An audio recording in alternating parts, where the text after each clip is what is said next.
alors Abdoulaye Cissé ci jàngat bi tey jii dalal ñu ngi koy dalal Abdoulaye Cissé Abdoulaye maa ngi lay nuyu di la ziar mbaa yaa ngi ci jàmm. Adja maa ngi lay fay ba baat bi dellu si na ak yooyu yëpp. macha allah dellu si na.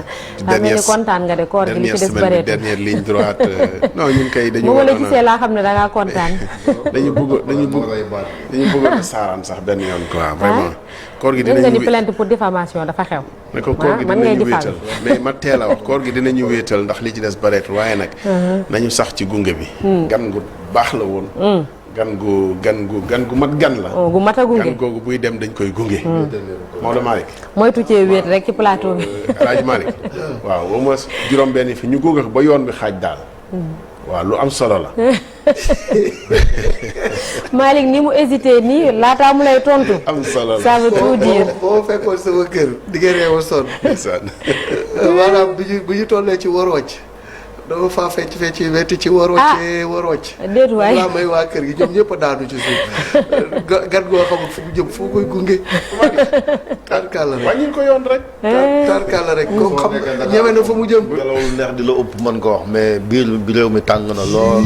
ñooñu ku leen wax gunge vraiment. même fanweer yi ñuy ruuma daan dañuy wax fanweer ak 29 secondes. dañ koy xoolaat. gan bu mu xamul mbuus ak glace seer na fa te sonn na ndox dëgg gan bu mu xamul fu mu jëm daf ñuy fàttali waxtaanu suñu papa Aliou Sall di faral di def. mu ne till dafa ànd ak doomam ñuy gàddaay di dem ñu dox ba jant bi so till bu ndaw bi ne yaayam waaye yaay ñun eggaguñu. mu ne ko man damaa xam fu ñu jëm sax. xam nga loolu moom neex a di jënd doo eggagum de.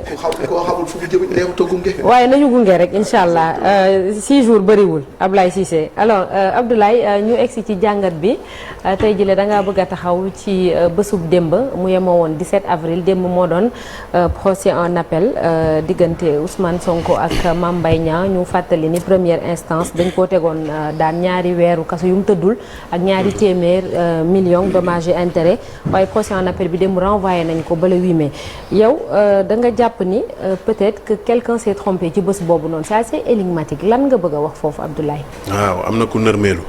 kan la ci. ku nërmeelu ci gestion bi commencé ko par le gouvernement par le gouvernement xam nga yaa ngi wax dañu bëgg a taxaw ci bëccëgu démb bi. mais duñu yem ci démb bi. jëlal convocation Ousmane Sonko yi nga xam ne nii ñoom ñoo fi jaar. am na ci yu ànd ak riir am na ci yoo xamante ni finalement on s'est dit tout ça pour ça xëy na lépp dugg ci wàllu gestion de l'ordre public mais nit aussi boo defee loo xam ne ni erreur la peut-être baax na nga taxaw xam ne lii erreur la te mu bañ a amaat parce que ni gouverneur di bëgg a gérer ordre public bi mu ngi bëgg a ëpp mu ngi bëgg a def yoonu tool bu ñu nee bëxër ñett rek mu tëj dëkk bi téye ay ñoo xam ne dañuy doxi seeni soxla c'est-à-dire Jakarta kenn xamul ba léegi quelle est la raison bi nga xam ne dañuy cibler deux roues dëkk bi nga xamante ni deux roues ni mu duggee ci sax léegi ci mentalité ak ci activités yi li ko waral aussi mooy xat-xati Dakar yi booy def gestion de l'ordre public ciblé ñooñu pour ñu bañ a daw ñaar nga ci mën a dégg xëy na da ngeen a bokk ci ñi indi fitna wala yéen a bokk ci ñiy transporter ñi defi fitna loolu xam nga xel mënu koo nangu ci jàppee ne ñooñu bokk nañu ci li gën a yéegal tension bi ci ñoo xam ne ay actifs lañ di doxi seen soxla di liggéey yi gestion ordre public boobu mënula dellu si ci tënk ay nit parce que li ñu dénk gouverneur te mu waroon a jiitu mooy doxi leen seen soxla ba mu mat dara du xew mais mënula doon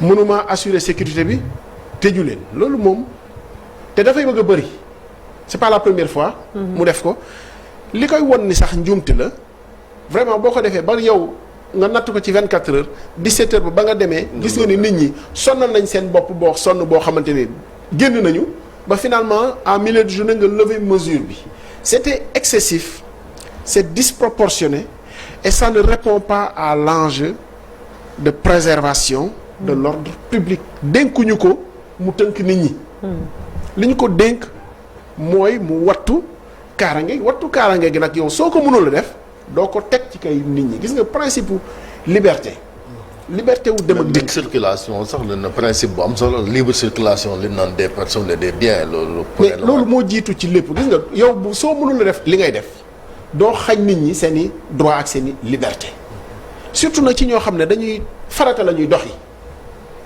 démb ñi nga xam ne liggéeyuñu doxuñu farata te nga xam ne nii ci lii la ñuy def te ñu bokk ci société bi xamul raison ban moo war a tax ñu ne leen yéen du ngeen def activité.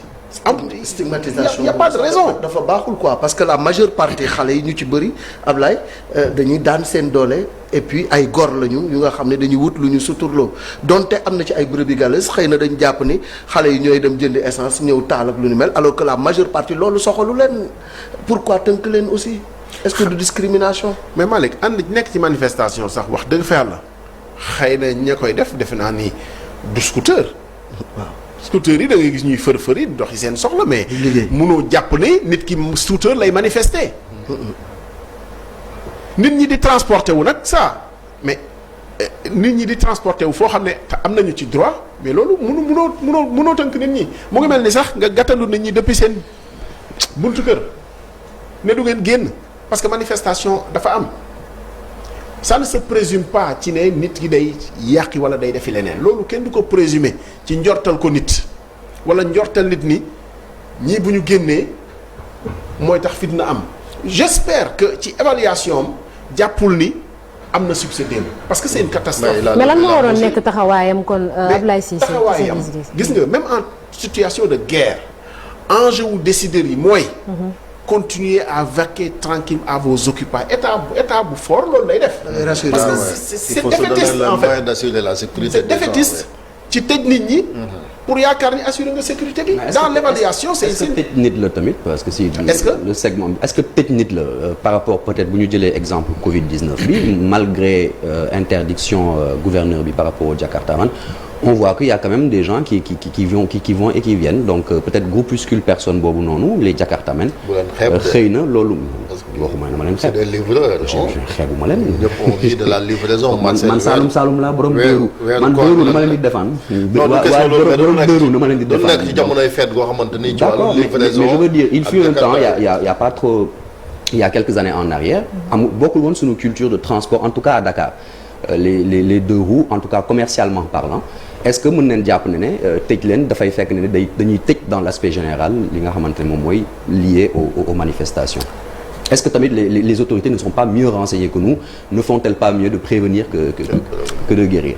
Alors évidemment ça va être leur réponse que ils ont des informations que nous n'avons pas mais gis nga loolu c'est le meilleur moyen c'est le meilleur moyen partout di fàq ci suñuy droit ak suñuy liberté loolu soo ko amee da nga koy gàttandu mais gàttandu bi ça ne peut pas être stigmatiser ñenn ñi tere leen seeni activité parce que li faux li njëkk a faux mooy l'appréciation de cette journée je pense quand même que ils sont complètement passés à côté et c'est pas parce que dara xewul moo tax ñu koy wax je pense que ñoom rek ñoo xamul woon ni mais dara du xew démb parce que mais xanaa les autorités xanaa kay. c'est paradoxal ça Ablaye mais justement c'est ça qui est extraordinaire dans la gestion de cette affaire-là c'est-à-dire que qui pouvait croire que hier le tribunal aurait pu juger cette affaire-là ba peut-être muy am ay conséquences qui pouvait le croire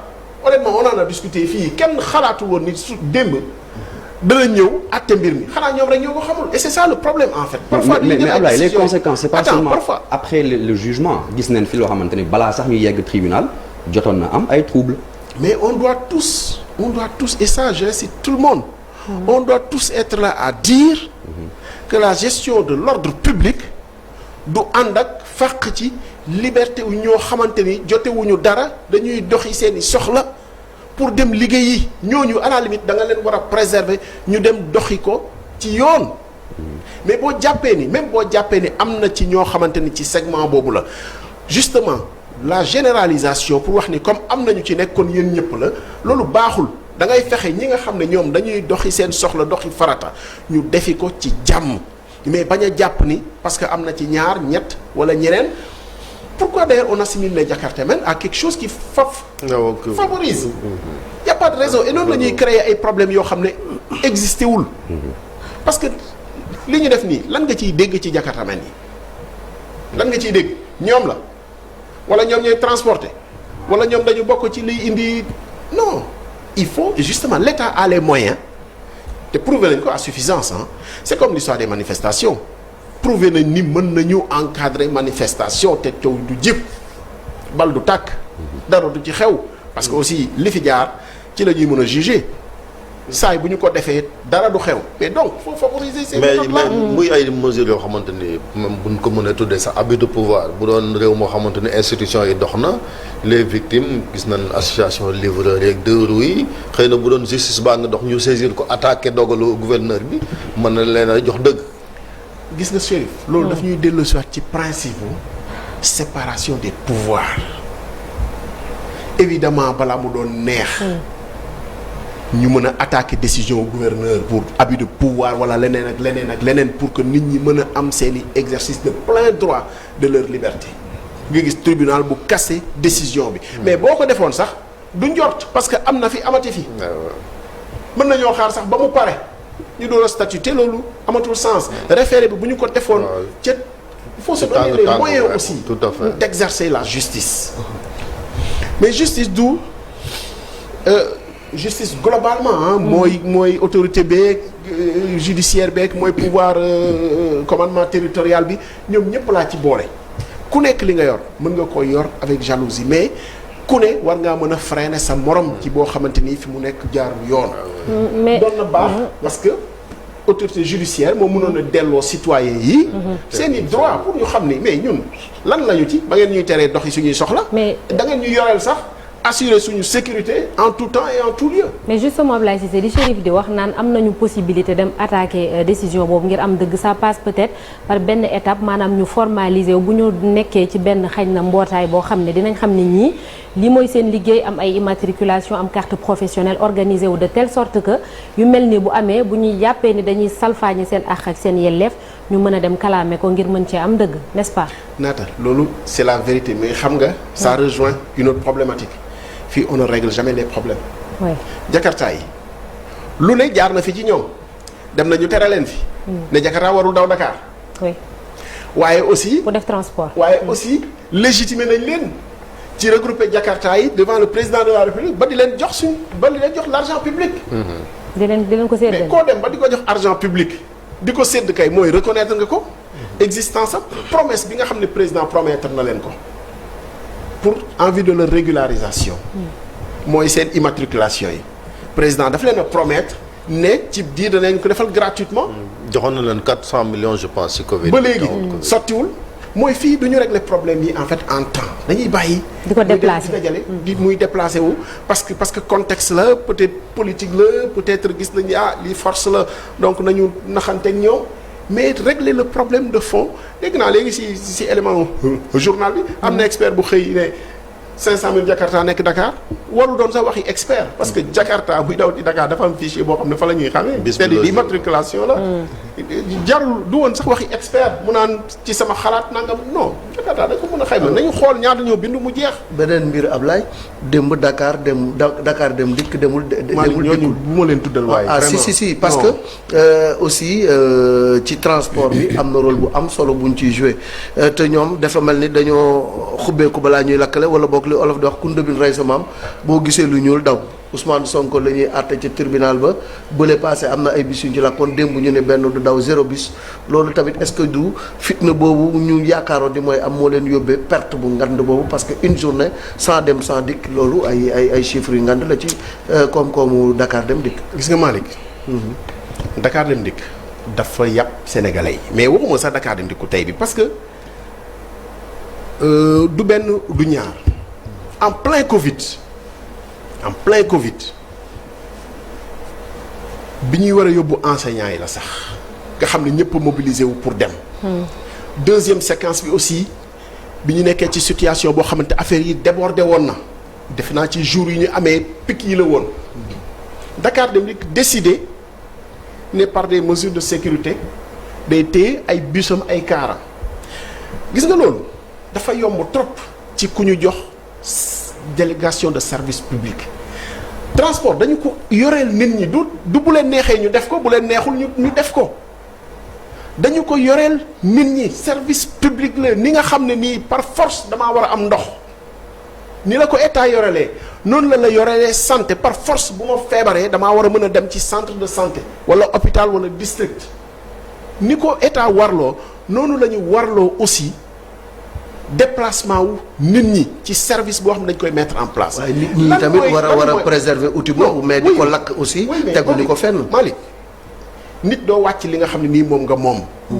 kenn waxul ni bis yu dañu ko war a lakk mais ñi nga xam ne ñoo ko encore une fois ça revient à ci ñi nga xam ne nii ñooy doxal yoon gis nga ñi nga xam ñooy doxal yoon ñooñu lu ñu laaj dañ leen ko war a jox ba mu mat sëkk ba pare wattu leen évidemment jour yu mel nii on peut comprendre que le service ne peut pas être le même mais le service de 0 bus loolu Dakar Dem Dikk tegu ko fenn te li tax mu koy def parce que amul autorité bu nekk ci kawam boo xam ne nii dana ko ne man dama lay fay dañuy def ay subventions dañuy def nangam nit ñi aussi service bi ñu leen yore mooy transport évidemment on peut comprendre que jour bu mel nii mënuloo def un service normal. mais lu tax ñuy def service minimum ci même ci grève ci yenn services yi. parce que service minimum dafa war a am évidemment bu fekkee ni mënoo gérer la sécurité pour 400 véhicules je sais pas s'ils ont 400 véhicules ou pas en tout cas dans Dakar si tu peux pas gérer la sécurité pour 400 véhicules tu peux gérer au moins la sécurité pour aller si c'est 20 ba tey baax na mais sécurité bi ni nga koy gérer mais Dakar Dem Dikk peut aussi décider mais par elle-même d'avoir puisque c'est sur un jour mais d'avoir des accompagnateurs, d'avoir un service de sécurité, même de solliciter la force. Mais si, de solliciter la force publique. Parce que policiers, nous avons accès aussi. Lolo moun na sécuriser. C'est pas parce que là que nous un bus, yakal nañu len que dañuy sanctionner ñep ça c'est pas normal et dans un pays qui fonctionne, nekkuñu situation de guerre, nekkuñu situation de tension extrême.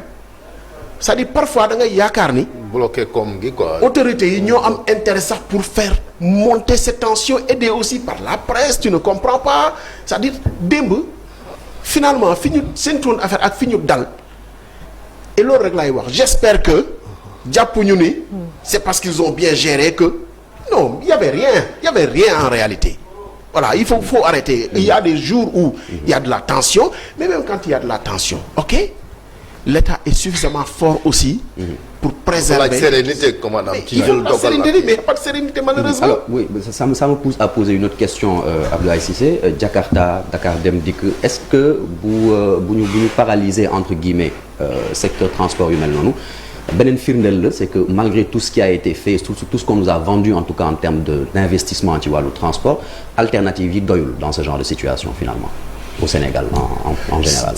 On fait quelque chose et le contraire sous le même rapport. Évidemment on diversifie on veut améliorer la mobilité mais finalement on a un moyen très facile de bloquer les gens.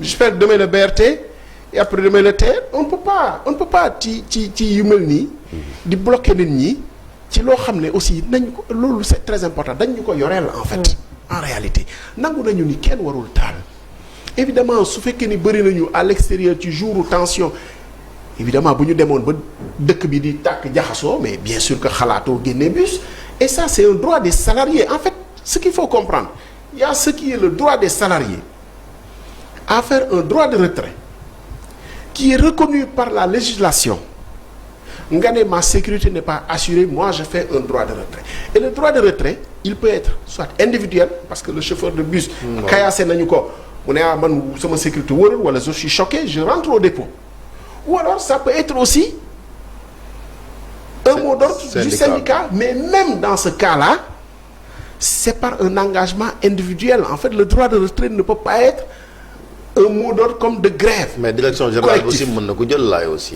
Mais non, la direction générale doit être solidaire des salariés pour les faire rentrer. Pour leur sécurité mu ne na gars yi retiré wu. Mais évidemment mais ça on ne le présume pas que dafay tàkk kenn du génn sa responsabilité c'est d'assurer un minimum de service et d'apprécier en fonction. C'est ça la réalité. Mais pourquoi ils le font? Parce qu'il n'y a aucune autorité au-dessus, parce qu'il n'y a pas de sanction, parce qu'il n'y a pas de critère nu ñu koy wax de performance y a rien ils font ce qu'ils veulent mais dañu war a dépasser loolu parce que loolu mooy yoon en réalité xaw ma ndax on peut considérer ça comme un cap ou des privilèges mais c'est ça la responsabilité d'une société de transport public qui assure le service public des transports et c'est valable pour même les privés qui ont aussi cette délégation de service public des transports boo waxee Dakar Dem Dikk wax mais du car yi daw nañu mais daw nañu. mais ñooñu duñ leen lakk oui mais d'accord mais Marcel encore une fois on le redit. oui bien sûr on le redit waruñoo lakk. mais ça ne doit pas être un prétexte pour dire je présume que dañuy lakk du ma génn. On réduit le service on assure un service minimum et s'ils ne le font pas c'est des défaillants c'est des défaitistes. Est-ce que tu peux imaginer pour faire le lien avec quand ça s'est passé pendant la Covid qui disent que oui virus bi ça circule de trop. On ne sort pas. C'était sous l'ancien directeur général Sylla. Ils sont tous les deux Sylla, je crois. Bon, l'ancien directeur général, le magistrat. C'était une catastrophe parce que est-ce que déggoon nga fi fu ñu nee militaires yi soxla nañu leen pour faire face ñu ne non le virus là vraiment dafay dugg. Les journalistes, est-ce que tu as vu un journaliste qui doit aller sur le terrain, qui doit aller au plus profond du théâtre des opérations, même du virus bu jaree sax mu dugg ci CTE. ne duma dugg parce que c'est risqué pourquoi ñoom ils vont estimer que non c'est risqué on croise les bras alors que c'est notre argent public service public dafa am loo xam ne moom lay tekki et tant que aussi amuñu le pouvoir de réclamer ce qui nous revient de droit de pouvoir même aller en justice parce qu'on devait pouvoir porter plainte contre Dakar Dem Dikk de n'avoir même pas assuré un service minimum des transports après se réfugier derrière ils vont brûler ça ne se présume pas quand il y a tension ok on organise le retrait c'est aussi simple que ça. ñaari contexte yooyu ndax bokk na Ablaye Cissé est-ce que c'est comparable bu Covid bi parce que boobu xañ na boobu moom yenuwul maanaa bu dee mën nañ koo waxee noonu parce que nit ñi exactement nit ñi xamuñu ko woon et puis nit ñi bëggoon nañoo génne et tout boobu yenuwul woon maanaa là on peut le comprendre boobu. Alors là ils ont présumé que on aurait brûlé nos bus hier honnêtement qui aurait incendié un véhicule il y a rien. Il y a rien et alors au moment où bu ñu defee un service minimum apprécier mais c'est ça la prévision c'est ça qu'ils doivent faire on ne demande pas de sortir tout le parc parce que déjà nit ñi les gens ne se sont pas beaucoup déplacés alors c'est un cercle vicieux est-ce que c'est les gens qui ne sont pas sortis ou c'est parce qu'il n'y a pas eu moyen de transport c'est ça c'est l'histoire de l'œuf et de la poule on ne sait jamais mais dans tous les cas ki nga xam ne mooy responsabilité d'assurer un service minimum ñu ngi war a am une exigence aussi de la redevabilité nit ñi mënuñu yor suñu alal ba pare def ko comme nu mu leen neexee Dakar Dem Dikk ça peut pas être mooy su ma neexee laay génn su ma neexee du ma génn. ñu ngi fi tudd dañoo am ay kilifa Ablaye Cissé. mais pourquoi on n'exige pas cette redevabilité là boo yoree loo xam ne askan wee ko moom day delluwaat ci askan wi. mënoo def comme si sama mbiru bopp la lii mooy sama coobare moom laay doxal. war nañ dépasser loolu et puis di xool li baax feneen ñu koy def évidemment ça marche bien ailleurs parce qu'il y a des autorités de régulation même du transport qui sont au-dessus de tous ceux qui ont le service public des transports parce que dañ leen di subventionner di leen jox suñu xaalis mënuñu par un simple truchement de dire je ne peux pas man en tout cas ça m'a choqué et j'espère que ça ne se reproduira pas que le gouverneur va arrêter d'enfermer les gens et que les services publics des transports et autres vont arrêter avec leurs caprices et de ne pas apprécier en fonction des situations. Merci beaucoup merci Abdoulaye Cissé ci jàngat bi léegi dañuy ñëw jàll ci ponk bu mujj ci Infos Matin.